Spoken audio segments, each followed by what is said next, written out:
ये वही यूपीए की सरकार है, ये वही कांग्रेस की सरकार है, जिन्हें अपनी सरकार के दौरान जिस समय मनमोहन सिंह जी आपके प्रधानमंत्री। प्रधानमंत्री थे, उस समय उन्होंने कहा था देश के संसाधनों पर पहला अधिकार 12% का अल्पसंख्यकों का होगा, यानी मुस्लिमों का होगा। जी। और एक बेहतरीन ड्राफ्ट यूसीसी के ऊपर उत्तराखंड लाने जा रहा है। और बड़े गर्व की बात है कि उत्तराखंड पहला ऐसा स्टेट होगा जहां यूसीसी लागू होगा। सभी को आमंत्रित किया गया था कि आप भी अपने सुझाव दें और अपनी कोई भी रिकमेंडेशन होती है तो आप दें। किंतु कांग्रेस ने उस समय पूरा इससे पल्ला झाड़ते हुए और इसका एक तरह से बॉयकॉट करने का उन लोगों ने काम किया। स्वागत है आपका प्यारा उत्तराखंड में। अभी दिवाली से पहले एक खबर आई थी कि मुख्यमंत्री पुष्कर सिंह धामी उत्तराखंड में यूसीसी लागू करने वाले हैं। जो कमेटी है उसने अपनी रिपोर्ट सौंप दी है और शायद हो सकता है कि इस हफ्ते एक विधानसभा का विशेष सत्र बुलाकर इसे पारित करके राज्यपाल को सौंप दिया। इसी मुद्दे पर हमारे साथ बात करने के लिए संजीव वर्मा जी हैं हमारे साथ बीजेपी से। सर, सबसे पहले तो आपका स्वागत है हमारे चैनल में। धन्यवाद। जो यूसीसी है, यूनिफॉर्म सिविल कोड, समान नागरिक संहिता कानून, जो कि उत्तराखंड अब पहला प्रदेश बनने वाला है जहाँ पे ये लागू होने वाला है, इसके बारे में क्या कहेंगे आप? देखिए, माननीय मुख्यमंत्री श्री पुष्कर सिंह धामी जी की जो एक दृढ़ इच्छा शक्ति का ये प्रतीक है। और अभी 2022 का जो हमारा विधानसभा का चुनाव हो रहा था, उस समय उन्होंने उत्तराखंड की जनता से एक वायदा किया था, जैसे ही हम सत्ता में आएंगे तो हम पहली ही कैबिनेट बैठक में यूसीसी का ड्राफ्ट लेकर आएंगे। अक्षरशः उसका हमारी सरकार ने पालन किया। और एक लंबी प्रक्रिया के बाद उसमें कई बैठकें हुई हैं, जो कमेटी बनी है। और अंततः उस कमेटी ने अपना पूरा ड्राफ्ट का पूरा मसौदा सरकार को सौंप दिया है। इसमें समय समय पर सरकार के द्वारा 2,35,000 लोगों के द्वारा अपना जो सुझाव, अपना मत इसमें रखने का भी कार्य हुआ। और मैं सोचता हूँ अब जो ड्राफ्ट का मसौदा एक तरह से फाइनलाइज बन के हमारे सामने आएगा, वो एक तरह से जो हमारे ड्राफ्टिंग कमेटी के साथ साथ एक पूरी जनता के सुझावों का समावेश इसके अंदर होगा।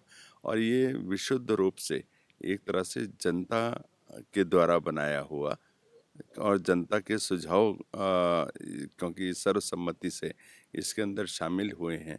और एक बेहतरीन ड्राफ्ट यूसीसी के ऊपर उत्तराखंड लाने जा रहा है। और बड़े गर्व की बात है कि उत्तराखंड पहला ऐसा स्टेट होगा जहां यूसीसी लागू होगा। किंतु इसमें साथ ही साथ ये भी देखना होगा, जिस समय तमाम धर्म के प्रतिनिधियों से और तमाम पार्टियों से वो सभी को आमंत्रित किया गया था कि आप भी अपने सुझाव दें और अपनी कोई भी रिकमेंडेशन होती है तो आप दें। किंतु कांग्रेस ने उस समय पूरा इससे पल्ला झाड़ते हुए और इसका एक तरह से बॉयकॉट करने का उन लोगों ने काम किया। कांग्रेस का रुख ही हमको समझ नहीं आ रहा है कि वह यूसीसी के पक्ष में है या यूसीसी के विरोध में है। कांग्रेस पार्टी को अपना रुख भी स्पष्ट करना चाहिए। और जिस तरह से उसका एक पहले से ही एक आरंभ से ही इस तरह का एक मंतव्य रहा है, हर चीज़ में रोड़ा अटकाना, अटकाए रखना, लटकाए रखना और भटकाए रखना, और समाज के अंदर एक भ्रम का वातावरण एक डेवलप करना, पैदा करना। तो उसी दिशा में कांग्रेस पार्टी चल रही है।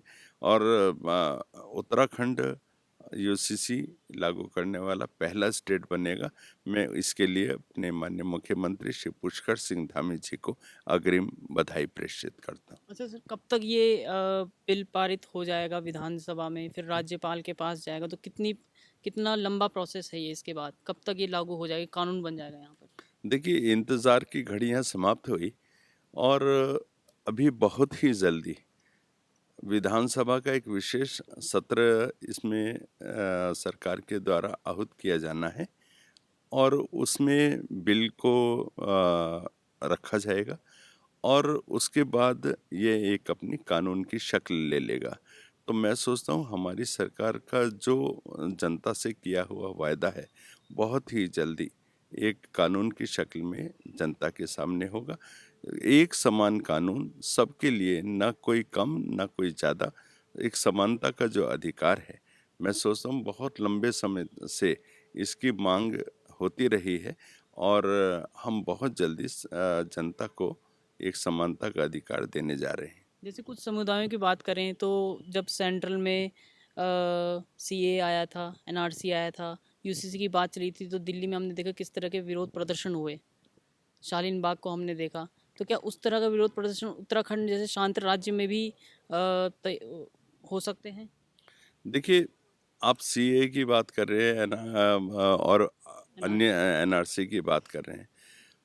इसके पीछे देखना होगा कि इनके पीछे कौन था। इनके पीछे विशुद्ध रूप से कांग्रेस पार्टी थी और उसने धर्म विशेष यानी कि अल्पसंख्यक मुस्लिम वर्ग को एक उनके कंधे पे बंदूक रख के चलाने का उन्होंने पहले भी काम किया और अब भी उनके कंधे पर बंदूक रख के चलाना चाहते हैं। ये वही यूपीए की सरकार है, ये वही कांग्रेस की सरकार है, जिनने अपनी सरकार के दौरान, जिस समय मनमोहन सिंह जी आपके प्रधानमंत्री। प्रधानमंत्री थे, उस समय उन्होंने कहा था देश के संसाधनों पर पहला अधिकार 12% का अल्पसंख्यकों का होगा, यानी मुस्लिमों का होगा। तो मैं उनसे ही पूछना चाहता हूँ, आपने कौन सा शिक्षा में उनको एक तरह से बढ़ावा देने का काम किया? कौन सा उनके जीवन स्तर में आपने कोई वृद्धि करी या उनका कोई सामाजिक स्तर में आपने कोई वृद्धि करी? आपने तो आरंभ से ही उनको वोट बैंक के रूप में इस्तेमाल किया और आगे भी उसी रूप में आप इस्तेमाल करते रहेंगे, क्योंकि आप उन्हें वोट बैंक का एक मोहरा बना के रखना चाहते हैं। आपकी किसी भी प्रकार की ना अल्पसंख्यकों से कोई संवेदनशीलता है, ना, और हिंदू का तो आप आरंभ से ही विरोध करते रहे, भगवा का आप विरोधी रहे हैं। और जिस तरह से आप इस समय, जब मैं कांग्रेस से पूछना चाहता हूँ, यूसीसी के माध्यम से जो